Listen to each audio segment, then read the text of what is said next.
Olá pessoal, tudo bem? Vamos dar continuidade então à disciplina de Introdução à Geometria, falando especificamente agora da aula de medição em segmentos, ou medição de segmentos, tá? Essa aula tem como uma ideia formalizar, assim como a grande maioria das aulas de Introdução à Geometria, né? Formalizar esses tipos de conceitos. Eu vou colocar uma régua aqui. Vamos supor que a gente tem uma régua aqui tridimensional, mas só para desenhar e imaginar aquilo que a gente conhece, né? Uma régua comum, como se a gente tivesse essa régua na nossa mão. A régua basicamente ela faz uma comparação e define uma unidade de medida. Em outras palavras, ela vai definir, tá, que dado um ponto, né, com diferença, ou melhor, ele dista, em outras palavras, tantas unidades de um outro ponto. Tá? E, consequentemente, pode distar tantas unidades de um terceiro, e assim por diante. A gente pode ficar aqui o dia inteiro marcando pontos. Mas o que interessa é que A, B e C antes eram apenas pontos no plano ou pontos colineares em cima de uma reta.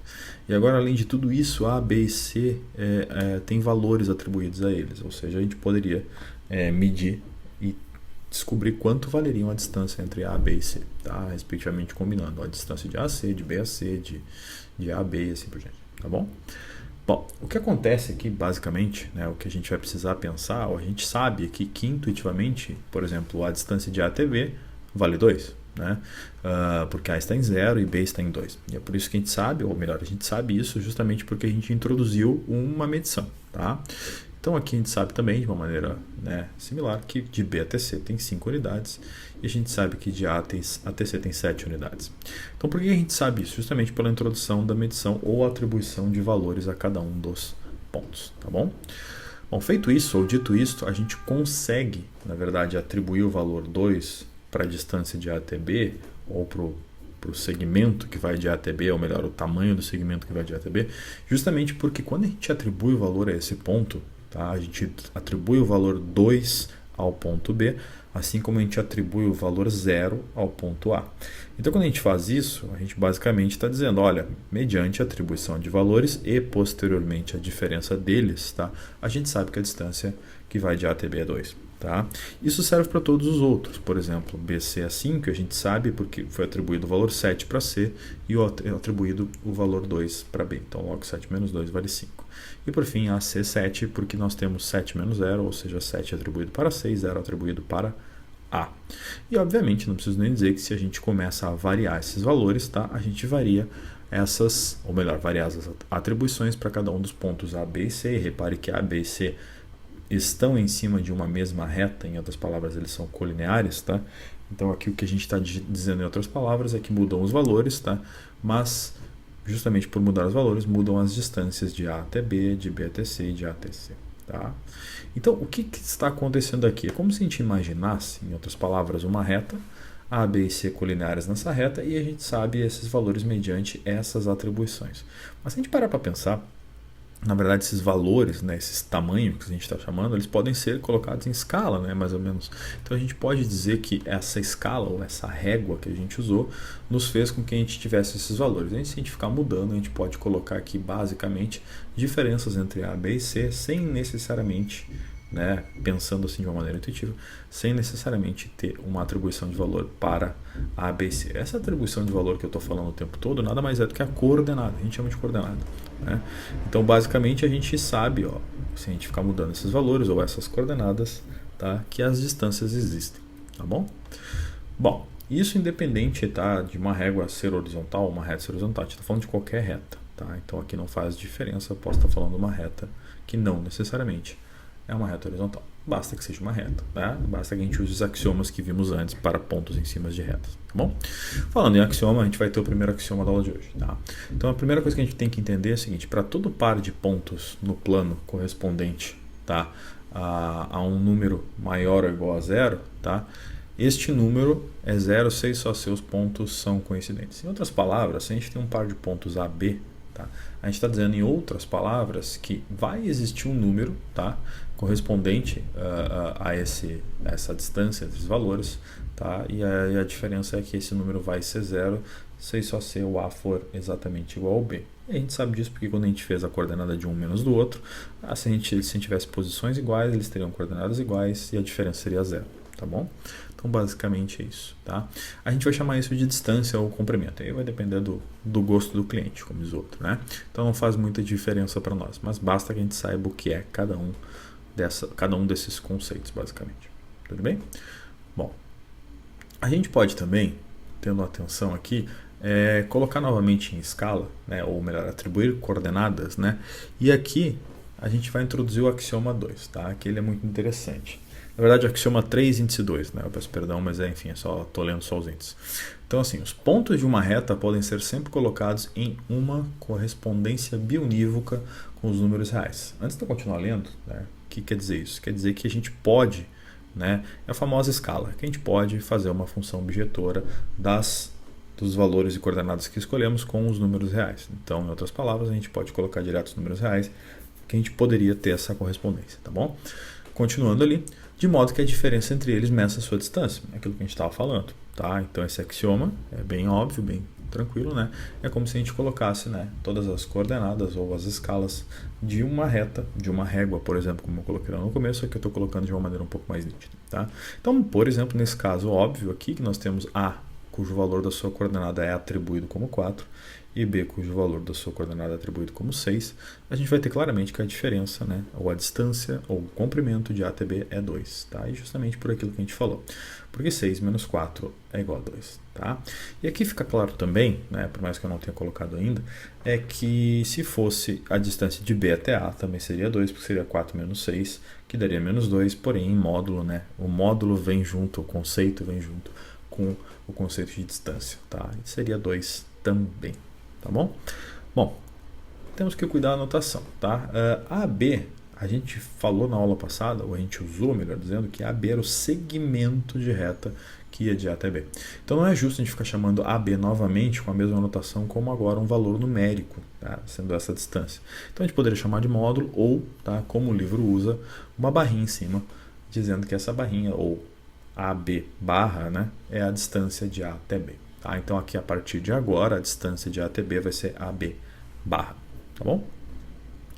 Bom, dito isso, se a gente generalizar um pouco mais, né, se a gente disser que B, o ponto B maiúsculo tem atribuído a ele um valor de uma coordenada B minúsculo, assim como o ponto A maiúsculo vai ter atribuído a ele um valor de uma coordenada A minúsculo, né, e generalizando isso a gente vai saber que a distância de A até B, né, ou AB barra, vai ser B menos A em módulo, simples assim. Tá? Então assim, a gente, com esses dois axiomas a gente está pronto para definir isso, né, e definir o conceito formal de distância e comprimento, tá bom? Bom, isso, claro, né, é independente dos valores em cima dessa reta, né? A gente poderia ter valores trocando aqui, que a gente teria sempre B menos A em módulo. Bom, vamos começar a piorar as coisas. Eu introduzisse agora um valor C genérico, tá? Desde que esse valor C genérico, ou um ponto C genérico com coordenada C, tá, fosse colocado no meio, ou melhor, entre A e B, a gente sabe que a gente pode medir também as distâncias relativas ao ponto C de coordenada C minúscula. Então a gente saberia, por exemplo, que a distância de A até C seria C menos A em módulo, assim como a gente saberia que a distância de C até B seria B menos C em módulo. Tá? Então o que acontece? Bom, agora a gente tem valores numéricos AB barra, AC barra e CB barra, ou seja, as distâncias respectivas de cada um, em combinação com o outro, tá? A gente tendo esses valores numéricos, a gente vai poder fazer certas comparações. Então a gente está medindo e vai poder comparar. A ideia da aula de hoje é exatamente essa. Então, aqui na geometria parece bem claro que AB, ou comprimento que vai de A até B, tá, é igual ao comprimento que vai de A até C, mais o comprimento de C até B, desde que, claramente, né, C esteja entre A e B. Tá? Então, isso, por mais que seja muito intuitivo e muito bem definido, a gente precisa colocar. Tá? E aí vem, né, dessa intuição óbvia, vem o axioma de índice 3, axioma 3 de índice 3. Se o ponto C encontra-se entre A e B, então a gente pode afirmar claramente exatamente isso, tá? Que a distância de A até B é igual à distância de A até C, mais a distância de C até B. Tá bom? Então, claro, a gente pode fazer isso. A única grande diferença aqui é que a gente, antes dessa aula, tínhamos apenas segmentos, e agora esses segmentos eles são basicamente atribuídos valores a eles, né? E após atribuir valores a esses segmentos, a gente consegue fazer alguns comparativos, tá bom?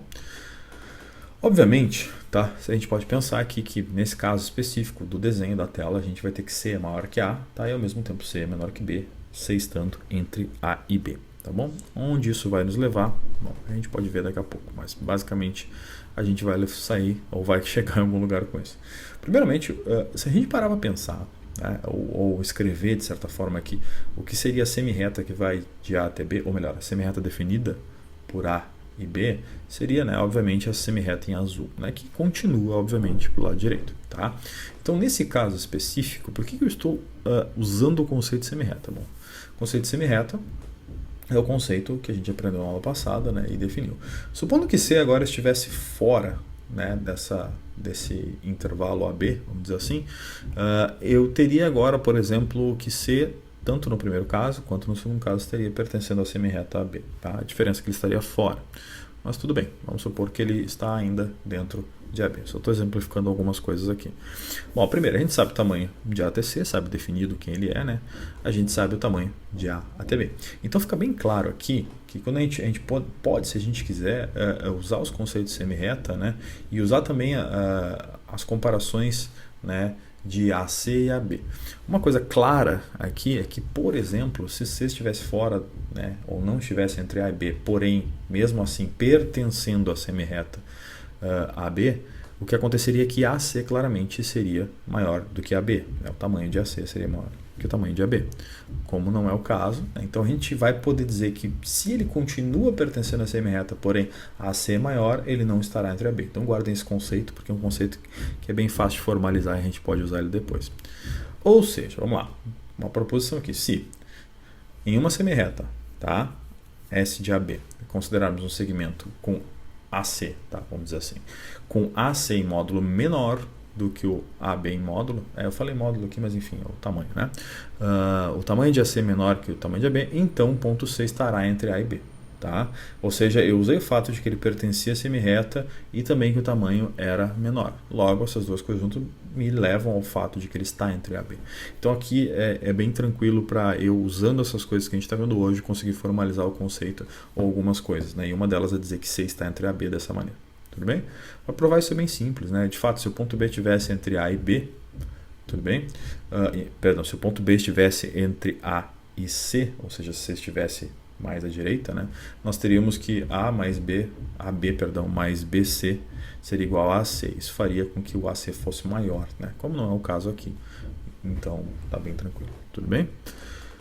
Bom, dito isso, ou tendo essa proposição bem definida, né, com mais as outras coisas que nós definimos, nós podemos fazer mais, ou introduzir melhor, dizendo alguns outros conceitos. Tá? Alguns deles, né, vão vir em forma de teorema, como esse aqui. Tá? Esse teorema aqui vai vir para fechar essa aula, tá? E eu vou continuar na próxima aula falando ainda do capítulo 2, mas basicamente começando a piorar um pouquinho as coisas, introduzindo mais conceitos, mas esse teorema aqui é extremamente importante. Tá? Então, primeiramente, né, vamos ler. Seja A, B e C pontos de uma mesma reta cujas coordenadas são respectivamente A, B e C minúsculo. Aqui eu preciso salientar que eu estou usando, né, a mesma anotação do livro. E a anotação do livro diz que as letras maiúsculas são pontos, tá? E as letras minúsculas são valores atribuídos àqueles pontos. Em outras palavras, coordenadas, né, referentes a essa reta. Tá bom? Então o que ele diz? Ele diz: o ponto C está entre A e B, C e somente C, ou C e só C, como preferirem. O número C está entre A e B. Então, assim, existe uma relação que se os pontos obedecem uma ordem, as coordenadas também vão obedecer essa ordem. Tá? Então, na geometria euclidiana isso é recorrente. Então, o que acontece? Tá? A gente vai ter que provar esse teorema, e para provar esse teorema, ou para discutir melhor ele, a gente precisa pensar um pouquinho. Tá? Eu sei que é óbvio, mas de qualquer forma a gente precisa pensar. Vamos lá. Vamos fazer primeiro a ida. Tá? Vamos supor que a gente sabe de fato que os pontos A, B e C, né, estão ordenados da seguinte maneira. Ou seja, se C está entre A e B, então a minha hipótese aqui é que C, o ponto C, está entre o ponto A e o ponto B. Então, pelo terceiro axioma que a gente acabou de ver, né, a gente acabou de discutir aqui, a gente vai ter, vou chamar o axioma de volta, e vai ter que se C encontra entre A e B, a gente claramente tem que o tamanho AB é igual ao tamanho AC mais o tamanho BC. Tá? Isso é meio óbvio, então a gente vai usar isso agora, tá? Para poder continuar essa demonstração, pelo menos a demonstração da ida. Tá? Então isso é fato. Bom, se isso é fato, o que mais a gente pode usar aqui? A gente pode lembrar algumas coisas. Por exemplo, a gente sabe, né, que o tamanho propriamente dito, pela definição, por exemplo, o tamanho AB, tá? É um tamanho, né, que a gente mede como sendo B menos A em módulo. Assim como a gente mede AC como C menos A e a gente mede CB como B menos C. Tá bom? Então, basicamente, em outras palavras, a gente tem todos os tamanhos aqui, todos esses três, tanto o AB, quanto o AC, quanto o CB. E a gente tem essa igualdade. Então, em outras palavras, a gente vai usar o fato de que se AB é igual a AC mais CB, a gente também tem que B menos A em módulo, menos C menos A em módulo, igual a C menos A em módulo, mais B menos C em módulo. Tá bom? E, bom, eu vou fazer duas coisas aqui, melhor, eu vou fazer uma, mas daria para fazer duas, né? A primeira delas é supor que B é maior que A. Tá? Isso claramente eu estou fazendo a suposição do desenho. Porque quando a gente diz que B, ou melhor, que C está entre A e B, a gente não está admitindo no primeiro momento que B é maior que A. Poderia ser o contrário, poderia ser em ordem B, C e depois A. Né? Mas nesse momento aqui, para essa demonstração, eu vou usar que B é maior que A. Tá? Ela é bem fácil, bem intuitiva, mas enfim, só preciso dizer que eu vou usar essa parte. Então, se B é maior que A, claramente, tá? A gente vai ter C menos A em módulo, tá? Ou a distância que vai de A até C, menor do que B menos A sem o módulo. Por que sem o módulo? Justamente porque B é maior que A, tá bom? O que mais? Bom, a gente sabe também que nesse caso específico, né, B menos C em módulo, tá? Ou seja, a outra distância que vai de C até B, é menor também que B menos A. Tudo isso pela linha anterior, a linha dos módulos, né? B menos A menor que C menos A, igual a C menos A, mais B menos C. Tá? Isso, né, nesse caso específico, a gente pode usar aqui sem módulo, tá? E a gente vai poder fazer um comparativo, né, bem interessante desses caras, porque aqui fica claro e óbvio na primeira que C é menor que B. E pela segunda, né, a gente claramente sabe que menos C é menor que menos A. Ou ainda, se preferirem, tá, que C é maior que A. Ou se preferirem, né, como eu prefiro, colocar assim, que A é menor que C. Bom, mas espera aí, se A é menor que C e C é menor que B, essas duas últimas conclusões, né, unidas me dão o fato de que A é menor que C, que por sua vez é menor que B e que, adivinhe, conclui o teorema. Tá? Pelo menos a ida. Tá? Então, assim, de certa forma, né, é bem simples de fazer isso, a gente só precisa aqui fazer essas colocações. Tá? E preciso lembrar também que, óbvio, né, como de maneira análoga, vocês podem concluir fazendo A maior do que B. Tá bom? Isso não é nenhum problema para nós. Tranquilo? Bom, só que esse teorema é um teorema de 6 só C, é um teorema de ida e volta, e eu demonstrei a ida, e agora eu vou olhar para a volta. Tá? Ou seja, o que é a volta? É assumir a última conclusão, que o valor C minúsculo está entre A e B minúsculo, tá? Os valores mesmos, propriamente dito. Então, de maneira recíproca, né, se a gente tem que C está entre A e B, uma conclusão bem óbvia, né, é exatamente essa. Tá? Por quê? Bom, pelas comparações que nós temos numéricas. Né? Então, a gente sabe, por exemplo, que se C está entre A e B, B menos A é igual a C menos A mais B menos C, tá? Pela comparação das distâncias. E isso nos leva, de uma maneira bem rápida, mas bem rápida mesmo, né, à conclusão de que o tamanho AB é igual ao tamanho AC mais o tamanho CB. Tá? Então, isso aqui é bem tranquilo até aqui. Né? Não terminei de demonstrar, mas é bem tranquilo até aqui. Então, o que acontece se eu tenho essa igualdade? Bom, se eu tenho essa igualdade, eu sei, vou colocar lá os valores de AC, vou colocar os valores de BC e, obviamente, de AB. Ou seja, eu conheço esses tamanhos, né? E eu sei que a soma dos dois em amarelo é igual o valor em roxo. Tá? Então, aqui, em outras palavras, né, a gente tem claramente que AC é menor que AB e que CB é menor que AB. Ou seja, a AB é o maior, justamente porque a soma dos dois nos leva ao AB. Então, aqui, o que acontece? Se eu tenho essas desigualdades, uma coisa que eu posso fazer aqui é trazer de volta o conceito da semirreta AB. Tá? Para que trazer de volta o conceito da semirreta AB? Justamente porque usando o fato da semirreta AB eu consigo demonstrar isso. Primeiramente, se C e B pertencem a essa semirreta, tá? Se eles pertencem a essa semirreta, né, o que vai acontecer? Bom, vai acontecer exatamente, né, esse fato aqui, tá? Que AC é menor que AB e que CB é menor que AB também. Tá? Se por algum motivo C estiver fora, o que vai acontecer? Bom, B e C, maiúsculo, pontos, continuam pertencendo à semirreta. Mas B e C, maiúsculo, pontos, pertencendo à semirreta, não satisfazem mais o fato de que AC é menor do que AB. Nesse caso, AC seria maior do que AB. E também, né, eu teria que AB seria menor do que CB. Então, nesse caso, tá? AB seria menor que AC, perdão, tá? E consequentemente também, né, assim como BC, né, seria menor do que AB. Ou nem poderíamos chamar, essa segunda afirmação não daria nem para dizer medir, mas a primeira com certeza. A primeira é clara que AC não é mais menor do que AB. Então, né, o que acontece nesse caso para que isso seja satisfeito? Obviamente, isso não pode valer. E isso não valendo, tá? C tem que estar entre AB, tá bom? Bom, e C estando em AB, adivinha o que acontece? Nós acabamos de demonstrar o teorema, tá bom? Então a gente consegue, com esses conceitos, com axiomas, enfim, com essas coisas bem tranquilas, conseguir demonstrar alguns teoremas, tá bom? Bom, aqui, para continuar, só para resumir o que foi visto agora, né, a gente tem 3 axiomas, 3.1, 3.2 e 3.3, tá? Proposição e teorema. Essas são as coisas mais importantes que a gente viu na aula de hoje, tá? E a gente vai continuar a partir da aula que vem, no mesmo capítulo, terminando vendo os outros axiomas e teoremas para fechar o capítulo 2. Tá bom? Então tá, até a próxima aula.